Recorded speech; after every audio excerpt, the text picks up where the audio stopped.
গাজায় ২৩ মার্চ ভুলবশত ১৫ স্বাস্থ্যকর্মীর ওপর গুলি চালানো হয়েছে বলে স্বীকার করেছে ইসরায়েল।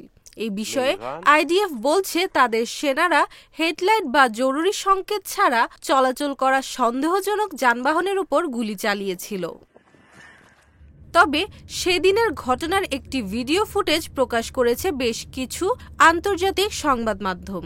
সেখানে দেখা গেছে ইসরায়েলি সেনারা তাদের উপর গুলি চালানোর সময় অ্যাম্বুলেন্স এবং ফায়ার সার্ভিসের গাড়িতে লাল বাতি দৃশ্যমান ছিল।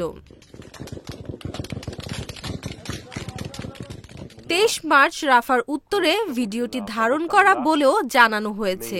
এর প্রতিক্রিয়ায় আইডিএফ জানিয়েছে ঘটনা সম্পর্কে প্রচারিত নথিপত্র সহ সব দাবি পরীক্ষা করা হবে, যাতে ঘটনার ধারাবাহিকতা ও পরিস্থিতি বোঝা যায়। ঘটনার রাতে ১৫ স্বাস্থ্যকর্মীকে হত্যার পর ধুলোর নিচে তাদের কবর দেওয়া হয়। গাজায় ইসরায়েলি হামলায় একদিনে ৬০ ফিলিস্তিনি নিহত হয়েছে। আহত হয়েছে অন্তত ১৬২ জন।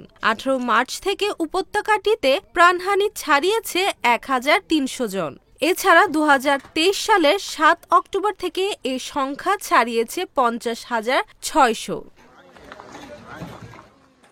জাতিসংঘ বলছে ইসরায়েলি আগ্রাসনে প্রতিদিন ১০০ শিশু হতাহত হচ্ছে। গাজা থেকে বাসিন্দাদের জোরপূর্বক উচ্ছেদের নির্দেশ দিয়েছে ইসরায়েল।